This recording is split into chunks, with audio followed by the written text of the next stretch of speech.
নমস্কার বন্ধুরা, welcome back to my channel Dev's diary চ্যানেলে আপনাদের স্বাগত। হুগলির আমার এই দাঁড়হাট্টা সিরিজের এটি হলো দ্বিতীয় পর্ব।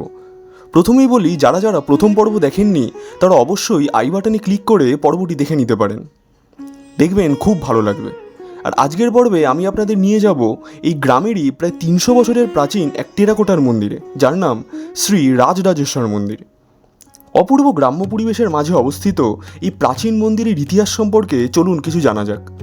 ইতিহাস বলে, বাংলার প্রায় 1136 সাল নাগাদ বর্ধমানের সিংহরায় পরিবারের সদস্য শ্রী অপূর্বমোহন সিংহরায় এই মন্দির প্রতিষ্ঠা করেন।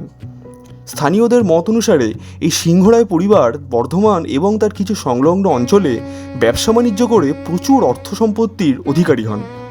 পরবর্তীতে এই অঞ্চল সহ আরও কিছু সংলগ্ন অঞ্চলে এমন মন্দির প্রতিষ্ঠা করে তাতে পুজো পার্বণ শুরু করেন।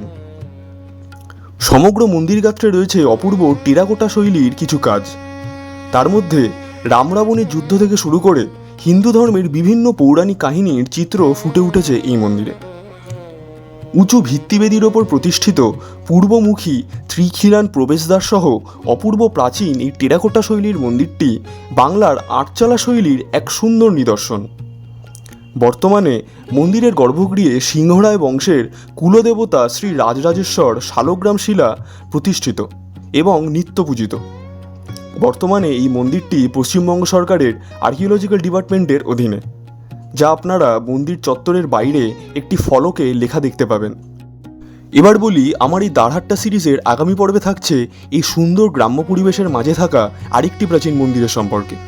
আর শেষমেশ একটি অনুরোধ করব যে এমন অজানা গ্রামের প্রাচীন মন্দির এবং তার অজানা তথ্য জানতে হলে অবশ্যই চ্যানেলটিকে সাবস্ক্রাইব করে পাশে থাকবেন, যাতে আমি ভবিষ্যতে আরও এমন সুন্দর সুন্দর ভিডিও নিয়ে আসতে পারি।